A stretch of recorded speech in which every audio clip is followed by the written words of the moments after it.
beshi, magluto tayo ng mais tsaka malunggay. Namimiss ko to sa Pilipinas. Mais at ginisang mais at malunggay. Kaya sana magluto ng mais at malunggay.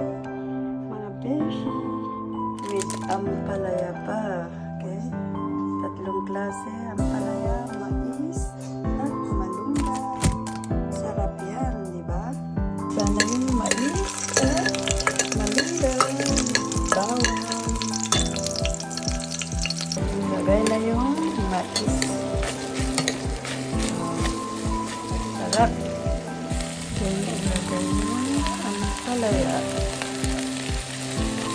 Sakyan ng kalita.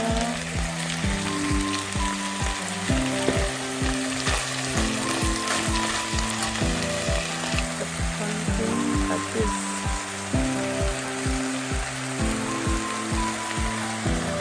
Sakyan ng konting tubig.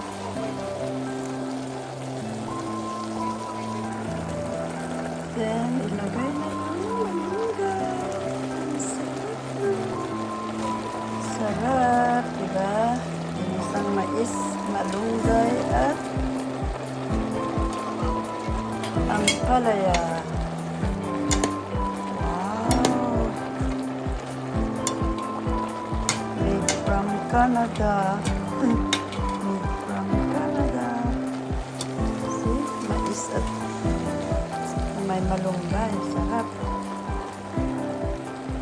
Hey, that's it. Pansit. Ang sarap. Malunggay at mais na may ampalaya. Let's eat.